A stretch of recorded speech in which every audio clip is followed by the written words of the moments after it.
샬롬. 너무 좋습니다.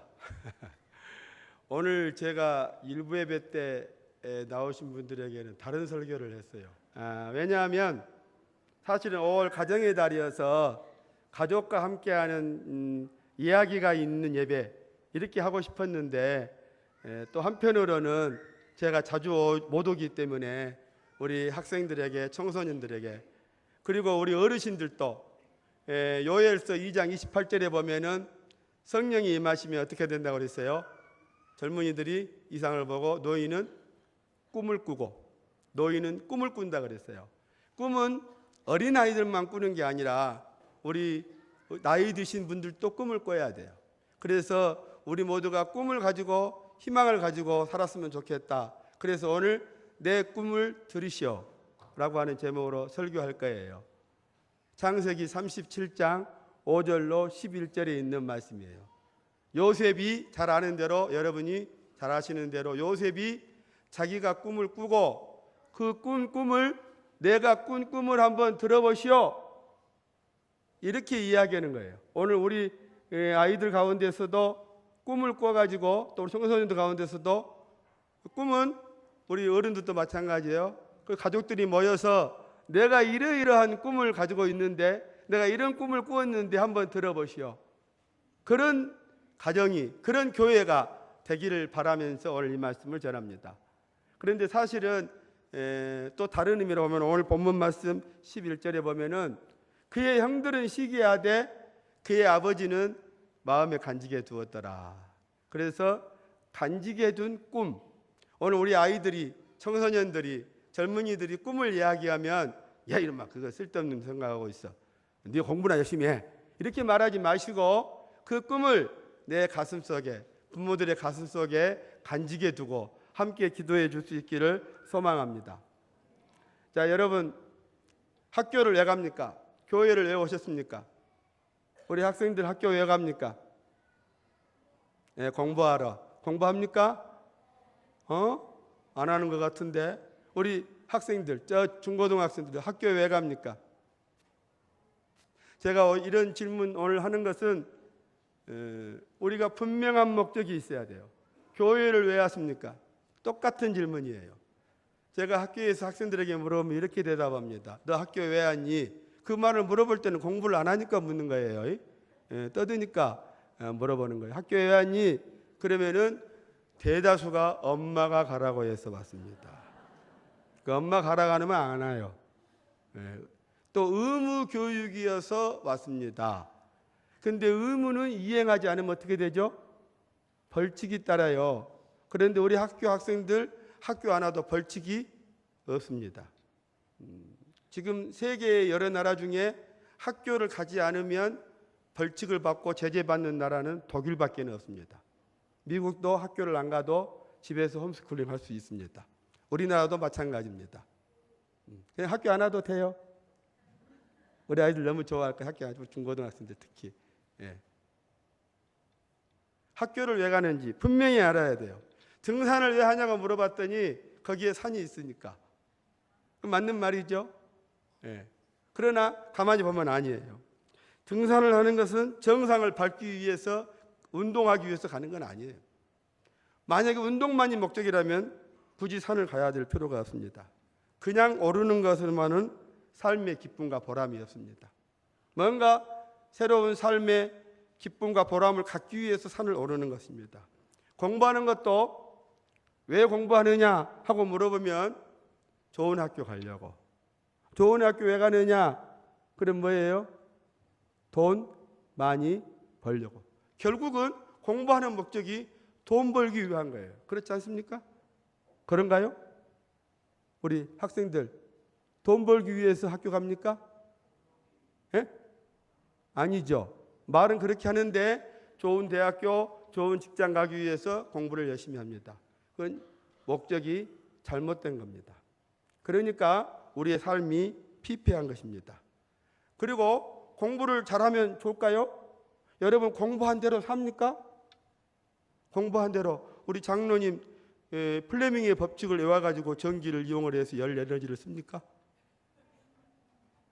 우리 지휘자님 과학의 법칙을 이용을 해가지고 밥을 쌀 1리터에 물 2리터에 100도로 끓이다가 90도로 이렇게 해서 과학의 법칙대로 밥을 짓습니까? 네. 우리 누구한테 물어볼까요? 우리 학생들 가게에 가서 영어로 Hey, hello 하고 가게에 가서 영어로 이야기하시는 분 없죠? 네.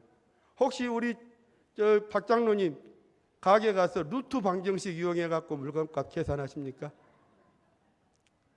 제가 가만히 생각해 보니까 학교에서 배운 대로 하는 것 하나도 없더라고요. 그러니까 공부할 필요가 없어요. 오늘 우리 어머니 아버지들 난리 났다. 이제 목사님이 설교하라 그랬더니 학생들 오라고 해놓고 공부할 필요가 없다고 하니, 돈이 목적이라면, 성공이 목적이라면 공부할 필요가 없다 이 말이에요. 왜냐하면 그건 돈을 버는데 수단은 될 수 있을지 모르지만 공부와 돈은 관련이 없어요. 실제로 돈 많이 번 사람, 공부 안 한 사람이 더 많아.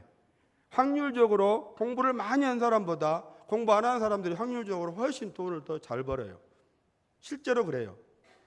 돈과 공부는 상관관계가 전혀 없어요. 그러니까 돈 벌기 위해서 학교에 가거나 돈 때문에 교회에 오는 사람이 있다면 그 목적이 잘못된 거다 이 말이에요. 그럼에도 불구하고 학교를 가야 돼. 그럼에도 불구하고 학교를 가야 돼요. 왜 그렇습니까? 공부를 잘하면 뭐가 좋을까요? 우리 선생님들, 우리 어머니들, 아버지들 공부 잘하면 뭐가 좋습니까? 애들이 자랑스럽죠? 또 뭐가 좋아요?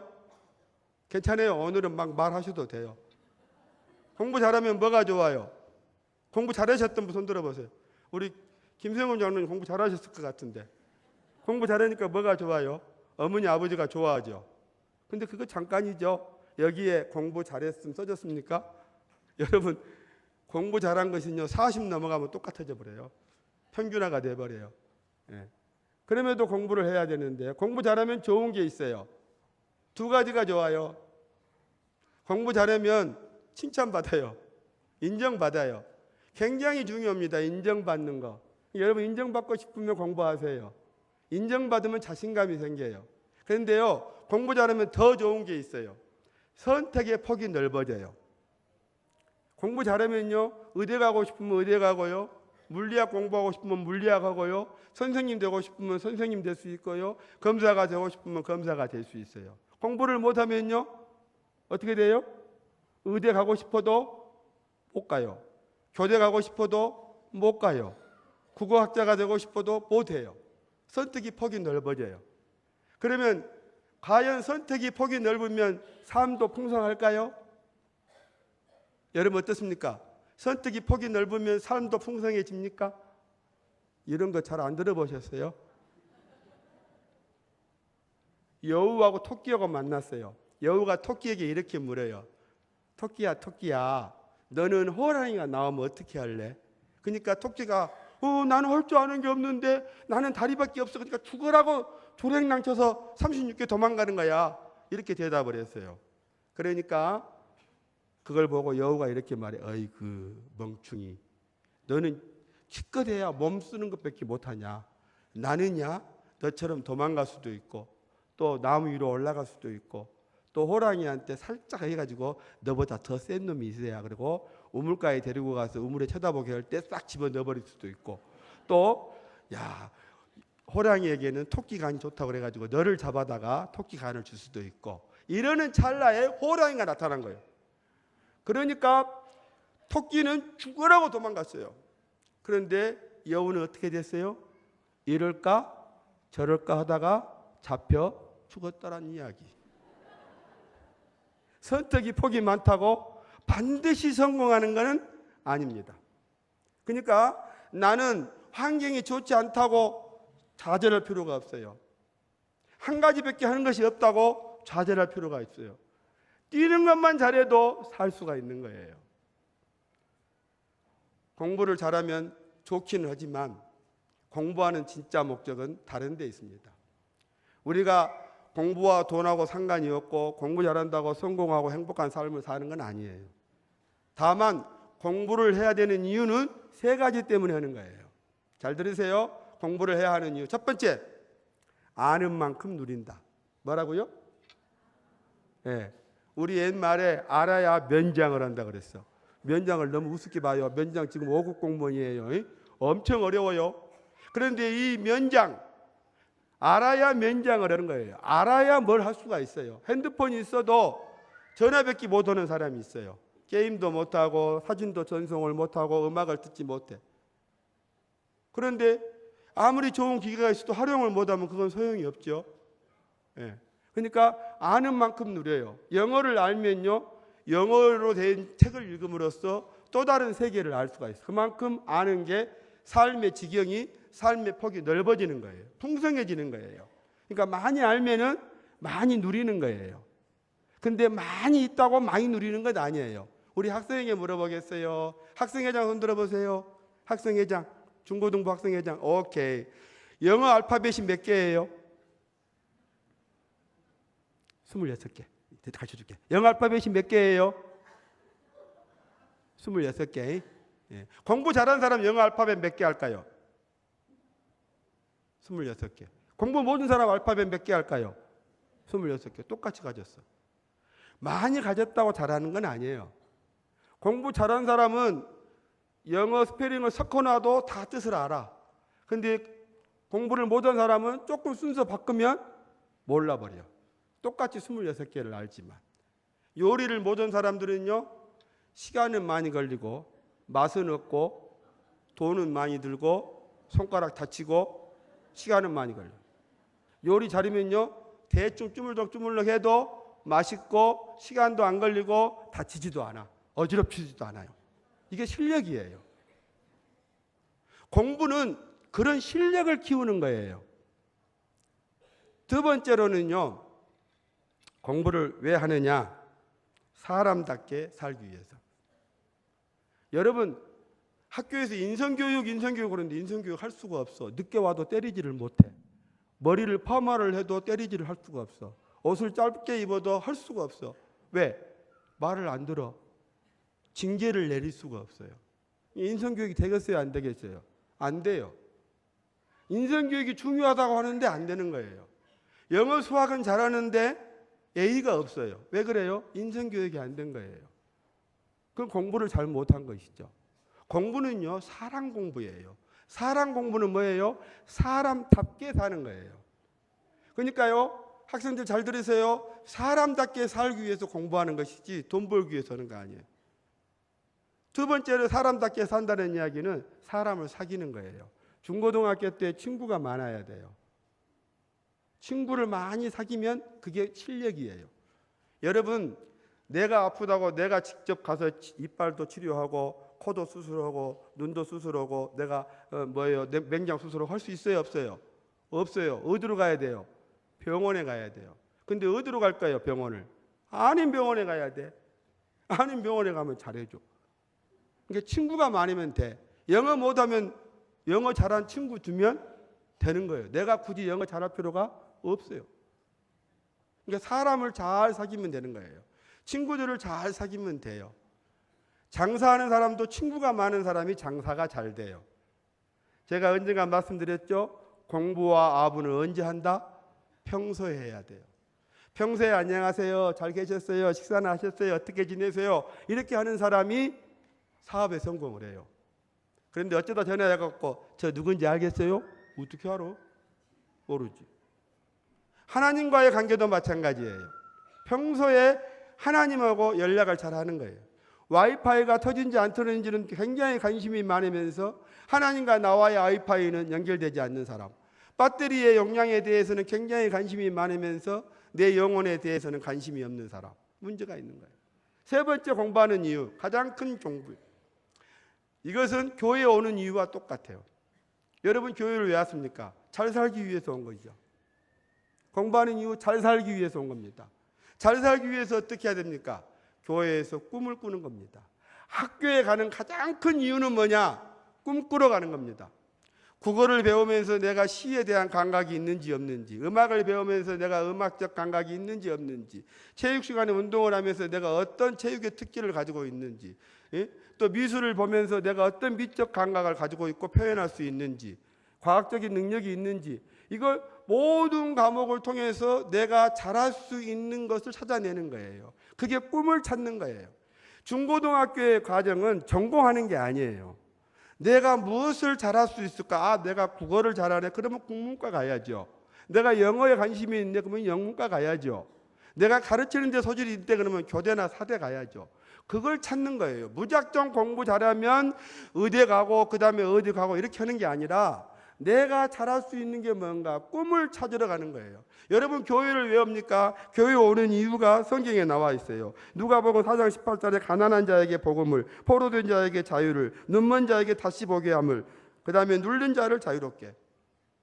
마태복음 11장 5절에는 맹인이 보며 못 걷는 사람이 걸으며 나병한 자가 깨끗함을 받으며 문둥병자가 들으며 죽은 자가 살아나며 가난한 자에게 복음이 전파되는 것. 이게 꿈이에요. 다시 말하면 교회에 오면은 내 마음의 상처가 치유가 되고, 교회에 오면 내 심령이 가난해졌던 것이 부하게 되고, 교회에 오면은 내가 억눌렸던 것이 풀리게 되고, 이게 교회의 희망이에요. 여러분 교회 들어올 때하고 교회 나갈 때하고 발걸음이 달라야 돼요. 교회는 꿈을 파는 것이에요. 꿈을 사는 것이에요. 학교도 역시 마찬가지예요. 꿈을 사는 거예요. 그 꿈을 이루기 위해서 온 거예요. 그래서 여러분들 오늘 교회에 오신 분들 가운데서 가정 형편이 어렵다, 기도함으로써 대어 누르고 흔들어 넘치도록 채워주시는 주님의 복이 넘쳐나기를 소망합니다. 병드신 분 있으십니까? 질병으로 고통받는 분 계십니까? 오늘 이 시간 기도함으로써 치료의 강선이 바라요. 여러분 몸이 깨끗게 되기를 소망합니다. 뭔가 소망하는 것이 있습니까? 네 마음의 소원을 내게 아뢰라. 그러면 내가 채워주시라는 말씀대로 여러분 오늘 주님께 아뢰므로, 주님께 구함으로, 주님께 찾음으로, 두드림으로 여러분의 소망이 이루어지기를 소망합니다. 그렇습니다. 하나님의 사람은 꿈을 가진 사람입니다. 믿음이 뭡니까? 믿음은 꿈을 현실로 만드는 게 믿음이에요. 그냥 꿈만 꾸는 게 아니에요. 오늘 여기에 와서 믿음을 현실로, 꿈으로 만들기 바랍니다. 그래서 히브리서 11장 1절 2절에 믿음은 바라는 것들의 실상, 바라는 것, 소망하는 것이 실상, 현실이 되는 거예요. 믿음이 다른 게 아니에요. 내가 아픈 것이 낫기를 바라요. 그러면 그것이 병이 낫는 것, 그게 믿음이에요. 하나님께서는 여러분이 잘 살기를 원하셔요. 건강하게 살기를 원하셔요. 복되게 살기를 원하셔요. 여러분이 원하신 대로 다 하나님께서 채워주셔요. 그러므로 우리는 거기에 대한 꿈을 가져야 하는 거예요. 오늘 특별히 본문에 그 꿈을 이룬 사람의 이야기가 나옵니다. 바로 요셉입니다. 요셉은 우리가 잘 아는 대로 애굽의 총리 대신이 되었던 사람입니다. 그런데 가정 형편을 보세요. 총리가 될 수 있는 어떤 조건도 갖추고 있지 않습니다. 12아들 중에 11번째 아들, 천덕꾸러기입니다. 자식이 많으면요 일일이 손 쓸 수가 없어요. 천덕꾸러기예요. 뿐만 아니에요. 형들에게 시기와 질투와 미움을 받아서 형들에 의해서 죽을 뻔했다가 노예상에 팔려서 애굽으로 갔습니다. 애굽에 가서 남의 나라에 가서 말도 통하지 않는데 종으로 삽니다. 그것도 억울하게 또 누명을 써서 감옥에 가게 됩니다. 자, 애굽에서 살았죠. 이방인이죠. 노예 출신이죠. 언어가 통하지 않죠. 대학도 안 나왔죠. 요셉이 갖추고 있는 것은 아무것도 없었어요. 오히려 있다고 하면은 형제들에 대한 배신감, 자기 그 보디발의 집에 대한 배신감, 얼마나 충성했는데 그게 더 있었을 거예요. 그런데도 불구하고 요셉이 총리가 될 수 있었던 것은 무엇일까? 여러 가지가 있겠지만은 그는 꿈꾸는 사람이었어요. 오늘 본문에 보면은 5절과 9절 말씀에 꿈을 2번 꾸고 내 꿈을 들으시오. 그리고 37장 19절에 보니까 형제들이 요셉이 오는 것을 보고 이렇게 말합니다. 야, 저기 꿈꾸는 자가 오는도다. 요즘 말로 말하면 야, 저 꿈돌이 온다. 얼마나 꿈을 많이 꿨으면은 요셉의 별명이 꿈돌이에요. 야, 저 꿈돌이가 온다. 이렇게 불리워질 정도입니다. 그러므로 꿈을 꿔야 됩니다. 그런데 그 꿈을 요셉은 어떻게 했습니까? 그냥 속으로만 생각한 게 아니에요. 이건 비밀이야. 나만 알아야 돼. 나중에 내가 잘 돼갖고 알려줘. 이렇게 하지 않았어요. 로마서 10장 10절에 마음으로 믿어 이에 이르고 입으로 시인하여 구원 얻는다 그랬습니다. 입으로 시인하는 것, 꿈은요 꿀 때 이루어지는 것이 아니라 꿈은 말할 때 이루어지는 거예요. 따라서 합시다. 꿈은 꿀 때 이루어지는 게 아니라 말할 때 이루어진다.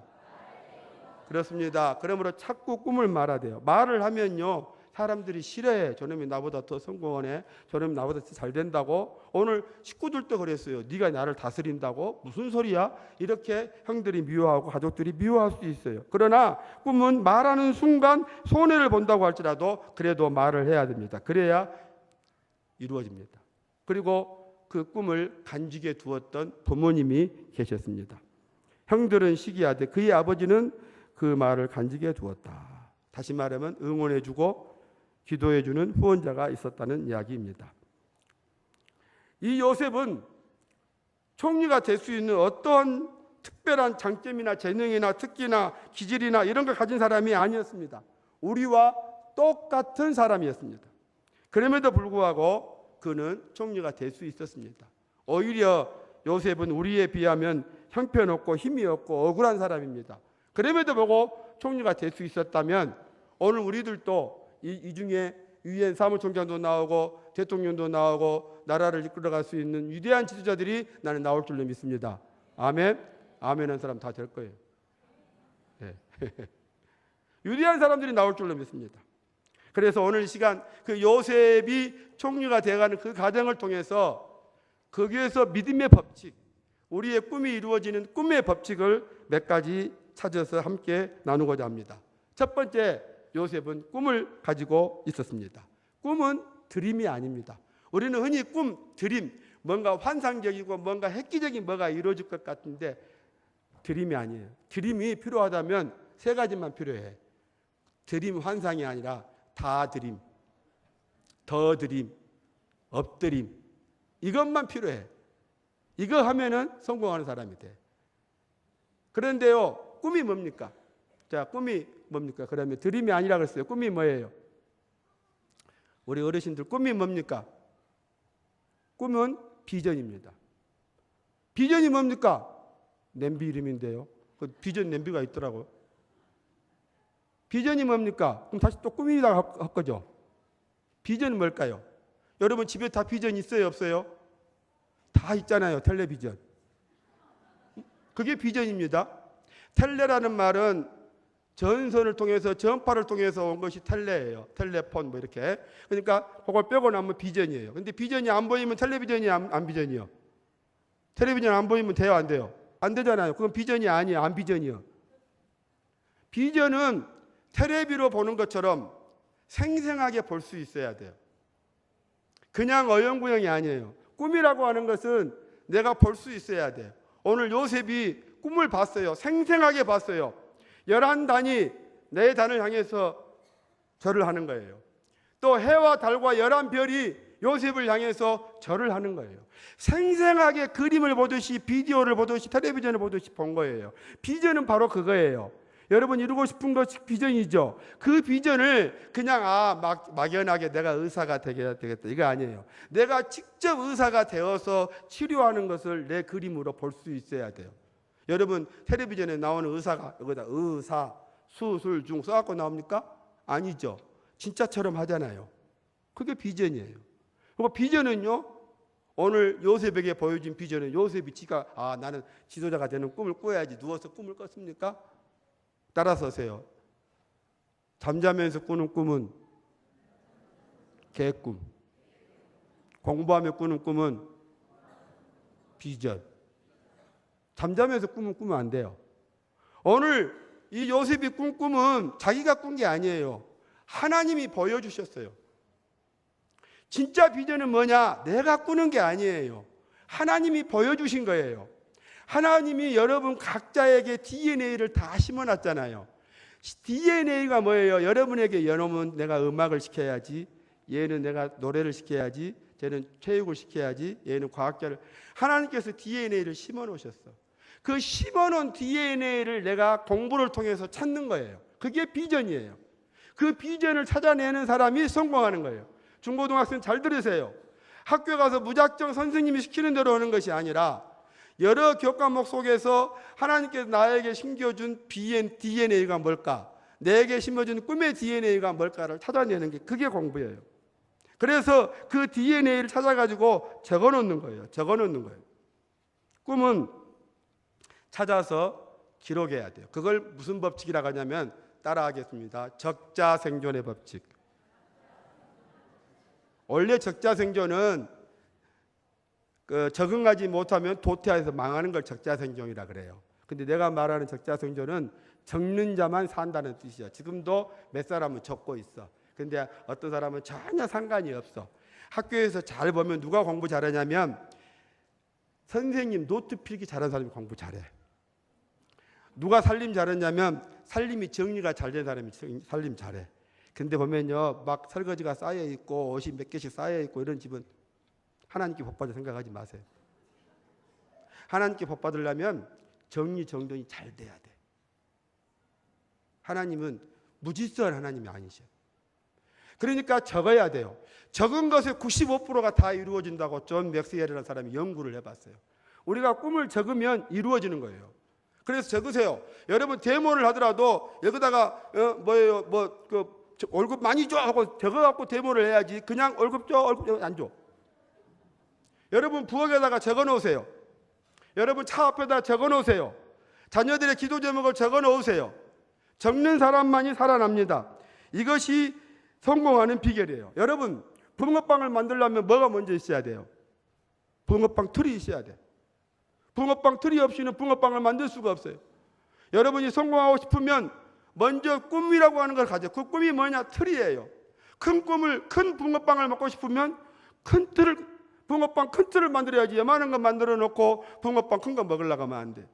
여러분 비전은 클수록 좋습니다. 큰 꿈을 꾸세요. 오늘부터 그 꿈을 적으세요. 바뀌어도 돼요. 오늘 서울 가려고 그러는데 내일 부산 갈 수도 있어. 그런데 서울 가려고 하는 사람은 안 한 사람, 생각 안 한 사람은 부산도 못 가고 목포도 못 가. 여러분이 꿈을 찾으세요. 하나님께서 나를 통해서 이루고자 하시는 것이 무엇인가를 잘 찾아낼 수 있기를 바랍니다. 그래서 적어야 돼요. 그래서 성경에도 말하잖아요. 여러분 마음판에 새겨라. 내게 준 계명을 마음에 새기고. 마음에 새기는, 적는 것만 아니라 마음에 새기는데 어느 정도 마음에 새겨야 하냐면 하박국 선지자 2장 2절에 보니까 달려가면서도, 여러분 달려가면서 읽으려면은 이거 굉장히 보통 노력이 아니에요. 알아야 돼. 내용을 모르고는 못 읽어요. 달려가면서도 읽을 수 있게끔. 여러분 암송을 하면 달려가면서도 읽을 수 있잖아요. 그래서 성경 암송이 중요합니다. 꿈을 찾는데 성경보다 좋은 게 없어요. 아직도 내가 꿈이 뭐가 뭔지 모르겠다 한 학생은 지금부터 성경을 쓰세요. 신약 성경 써보세요. 이거 지금부터 써가지고 9월달까지 쓰세요. 하루에 1시간씩 2페이지, 2장씩 쓰면은 신약 성경 쓸 수 있어요. 그러면 장로님 장학금 20만 원. 장로님 안 주면 나한테 오세요. 우리 학교에서는 성경, 신약 성경 쓰면 다 20만 원씩 줍니다. 성경 쓰면요 꿈이 생겨요. 그리고 공부가 잘 돼요. 성경을 읽고 무슨 말인지 모르는 사람 공부 못한 사람이에요. 근데 성경을 쓰면 성경은요 문법이 잘 돼, 띄어쓰기 잘 돼 있어요. 어휘력이 좋아요. 굉장히 좋아져요. 한번 오늘 여기 어머니 아버지들 오셨으면은 자녀들과 함께 성경 쓰기 해보세요. 그게 꿈을 찾는 비결입니다. 오늘의 설교가 좀 길어집니다. 예, 양해해 주시기 바랍니다. 이제 얼마 안 남았어요. 예. 두 번째로는 대로 법칙. 첫 번째가 무슨 법칙이었어요? 예, 이거 좀 이따 물어볼 거예요. 적자생존의 법칙. 두 번째로는 대로 법칙이에요. 꿈을 정했으면 꿈대로 살아야 돼. 내가 선생님이 되고 싶으면 선생님이 된 것처럼 살아요. 그래서 친구들에게 가르쳐줘. 그러면 좋은 선생님이 될 수가 있어요. 또 성적도 좋아져요. 내가 의사가 되었으면 의사가 된 것처럼 실제로 어려운 사람 만나고 아픈 사람 만나면 손이라도 잡아주세요. 그래야 그 꿈대로 사는 거예요. 따라서 하십시다. 생각대로, 말대로, 꿈대로, 기도대로, 믿음대로.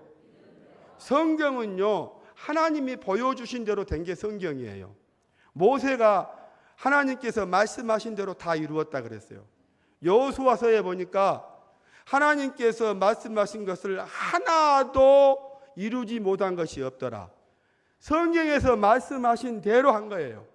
공부 잘하는 학생들은 선생님 말씀하신 대로 합니다.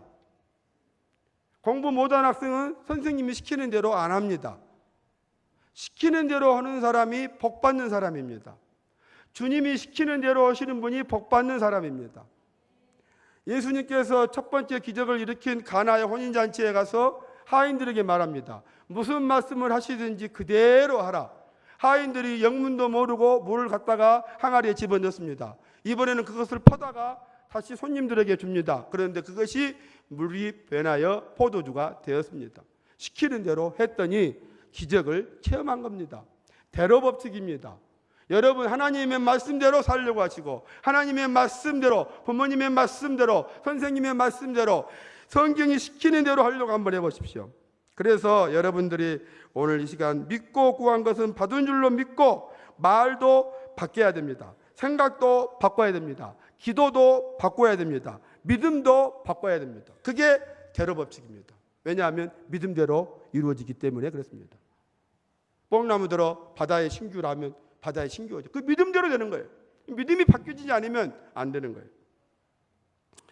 세 번째로는 생명의 법칙입니다. 자, 씨앗을 심으면 납니다. 왜 날까요? 우리 학생들 씨앗을 심으면 왜 나요? 씨앗을 심으면 왜 납니까? 물 주고 거름 주니까 납니까? 우리 학생 씨앗을 심으면 왜 나요? 예? 생명이 있으니까 나죠. 여러분, 무정란과 유정란이 있잖아요. 무정란을 아무리 암탉이 21일간 품고 있어도 병아리 돼요, 안 돼요? 안 돼요. 썩어버려. 왜 그래요? 그 안에 생명이 없어요.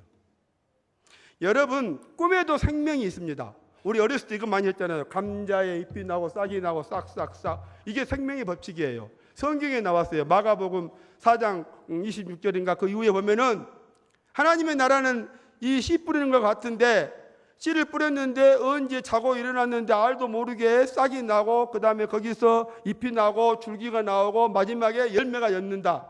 꿈도 잘합니다. 꿈에도 생명을 줘야 돼요. 꿈에 생명을 불어내야 돼. 근데 꿈을 한번 꾸고 말아버려. 그럼 생명이 없는 거예요. 병아리도 21일을 안아야 병아리가 나오는 것이지, 그냥 유정란이라고 해서 병아리가 되는 게 아니에요. 품어야 돼요. 꿈에 생명을 불어내야 돼요. 제가 한번 묻겠습니다. 예. 자, 사나운개와 원수능개가 싸웠어요. 김상렬 장로님, 누가 이길까요? 이제 이렇게 되면 목사님이 질문의 의도를 보니까 사나운개가 지는 거구나. 이렇게 원수능개 아니에요. 누가 이길까요? 내가 밥 준 놈이 이깁니다. 아무리 사나워도요, 밥 안 주면 굶어 죽습니다. 내가 밥 주는 놈인데. 성경에 로마서 8장에 보면 사망의 법과 생명의 법이 있다고 그랬어요. 내가 사망의 밥을 주면 내가 사망이에요. 생명에다 밥을 주면 생명이에요. 내가 꿈을 생각하고 꿈을 기억하고 꿈을 생각하고 꿈대로 살려고 그러고 꿈을 기억하고 있으면 그 꿈에 생명을 주는 거예요. 그러면 꿈에 싹이 나는 거예요. 그런데 너 뭐가 될래? 하면 대통령 해놓고 사는 것은 똑같아. 그러면 대통령이 못 되는 거예요. 꿈에도 생명이 있어요. 생명을 불어넣어야 돼. 그게 생명의 법칙입니다. 예, 조금만 기다리세요, 우리 애들. 꿈도 자라납니다. 그러므로 생명이 있어야 됩니다. 우리에게도 마찬가지입니다. 똑같은 우리지만은 여러분들은 대단합니다. 왜냐하면 다른 사람에게는 아들이 없습니다. 여기 없는 사람은 아들이 없어요. 무슨 말이냐면 성경에 보니까 아들이 있는 자에게는 뭐가 있고 생명이 있고, 아들이 없는 자에게는 뭐가 없고 생명이 없고, 그 아들이 누구예요? 예수 그리스도예요. 여러분, 예수 그리스도가 여러분 마음속에 있기 때문에 여러분은 생명입니다. 유정란입니다. 우리 어르신들도 마찬가지로 늙어서가 아닙니다. 여러분, 예수 그리스도의 생명이 있으면 여러분 속에 지금도 꽃이 핍니다. 아론이 그 늙은 지팡이를 뽑을 때에도 그 지팡이에 싹이 났습니다. 여러분, 얼마든지 싹이 필 수가 있습니다. 내 속에 생명이 있으면 싹이 나는 것입니다. 누구든지 한 번은 좋은 일 합니다. 하지만 계속하지 않으면 소용이 없습니다. 네 번째, 삼마법칙. 삼마법칙. 지난번에 내 동생이 삼숙이 있었다고 했잖아요. 예. 동생이 3년의 동생 삼숙이 또 남자 동생이 있는데 삼마야 삼마. 따라서세요. 포기하지 마. 망설이지 마. 지금 해 임마. 죄송합니다. 여기에서 다시 한번 포기하지 마. 망설이지 마. 지금 시작해 임마. 이게 삼마예요. 내 동생이야. 지금 해야 돼. 우리 어르신들도 포기하지 마십시오. 지금 꿈을 꾸셔도 됩니다. 목표만 있으면, 목적지만 있으면, 내가 하고자 하는 의지가 있으면 하나님께서 우리를 통해서 이루어 가십니다. 여러분 잘 아시는 대로 서머셋 모험이라는 사람이 책을 냈는데 책이 안 팔려요. 방법이 없어. 지금은 광고를 넣으면 그때 광고할 방법이요. 그래서 서머셋 모험이 어떻게 하냐면 신문에다가 광고를 내. 돈 안 들고 몇 줄짜리 광고는 한 10,000원이면 할 수 있어. 한 줄, 두 줄 이렇게 했어. 애인 구함. 나는 부자이고 나는 기업가이고 나는 청년입니다. 근데 나는 여인을 구합니다. 그 여인은 서머셋 모험이 쓴 소설에 나오는 주인공 같은 사람입니다. 그렇게 썼어. 그러니까 그 신문에 광고가 나간과 동시에 백만장자가 신부를 구한다 그러니까 그 신부가 누군지 알려면은 그 서머셋 모험 책 사겠다. 잘 팔렸어요. 하나님께서 지혜를 주십니다. 포기하지 않으면 하나님께서 방법을 주십니다. 너무나 많지만 오늘은 그것만 말합니다. 5번째, 따라서 협력의 법칙. 협력의 법칙. 우리 중고등학생 중에서 지금 빨리 협력이라는 한자를 써가지고 오세요. 그러면 제가 바로 문상 10,000원짜리 주겠습니다. 지금 빨리 오세요. 협력이라는 글씨를 빨리 써오세요. 협력 기다리고 있을게요. 협력에는 협력자가 몇 개 들어갑니까? 4개. 최소한 4사람이 있어야 협력입니다.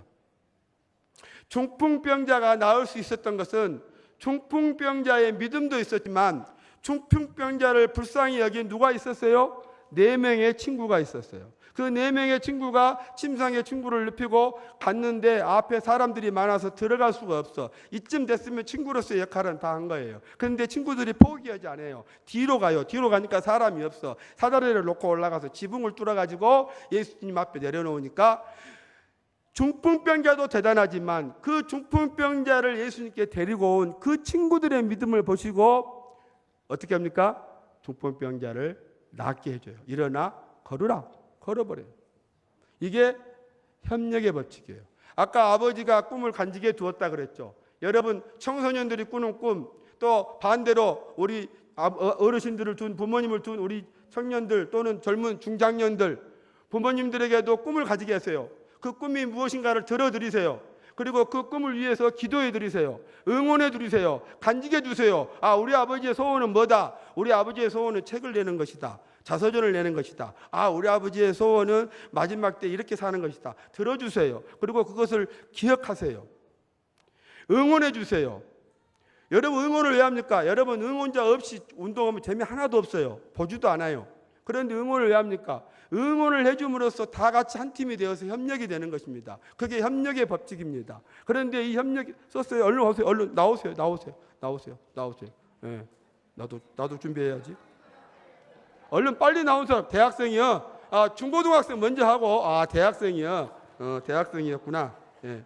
자, 빨리 나오세요. 예. 오늘은 조금 설교가 길어져도 이해하시기 바랍니다. 어디 보겠습니다.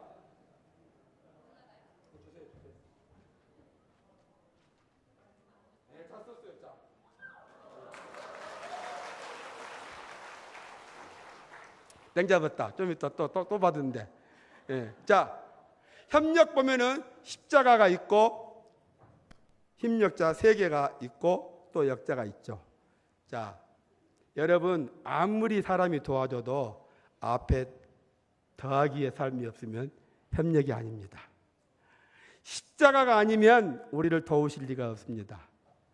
여러분 한자는 상형문자는 뭐예요? 그 형상을 보고 만들었다 그랬죠?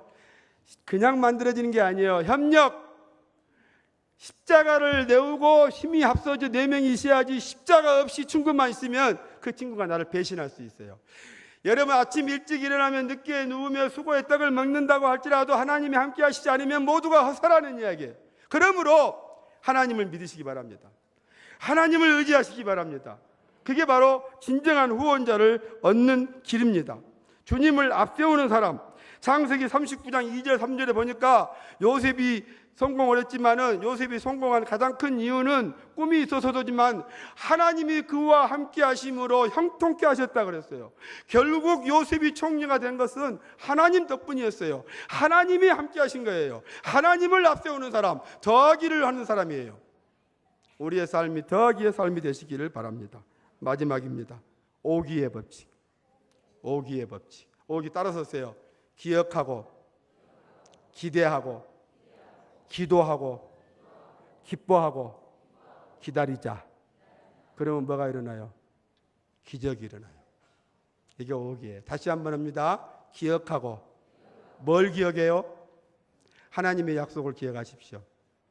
여러분의 꿈과 소망을 기억하십시오. 언제든지 누르면 언제든지 누가 붙든지 꿈을 말할 수 있어야 됩니다. 우리 중고등학생들 언제든지 물으면 꿈을 말할 수 있어야 됩니다. 꿈을 기억해야 됩니다. 그리고 그 꿈이 이루어지기를 뭐 해야 됩니까? 기대해야 됩니다. 여러분, 부모님은 항상 자녀에 대한 기대가 있습니다. 그래서 서울대학 가라고 서울 주다가 나중에 실력이 안 되니까 연세우위로 바꾸다가 2호선 타라고 건국우위로 바꿨다가 그런 꿈 말고 여러분, 꿈이 이루어지기를 기대하십시오. 하나님의 약속이 이루어지기를 기대하십시오. 하나님의 나라가 이 땅에 오는 것을 기대하십시오. 우리 자녀가 잘 되는 것을 기대하십시오. 그리고 뭐 해야 됩니까? 기도해야 됩니다. 하나님이 도와주시지 않으면 헛되기 때문입니다. 그리고 기뻐해야 됩니다. 그 일을 좋아해야 됩니다. 그리고 기다리십시오. 그러면 기적이 이루어집니다. 오늘 이 말씀을 들은 우리 남부교회 어린아이들부터 노년이르기까지 모두가 함께 꿈을 이뤄서 꿈을 이루고 꿈을 통해서 하나님의 역사를 이루어가는 형통케 되는 놀라운 복이 함께 하시기를 축원합니다. 기도하겠습니다. 사랑의 하나님 감사합니다.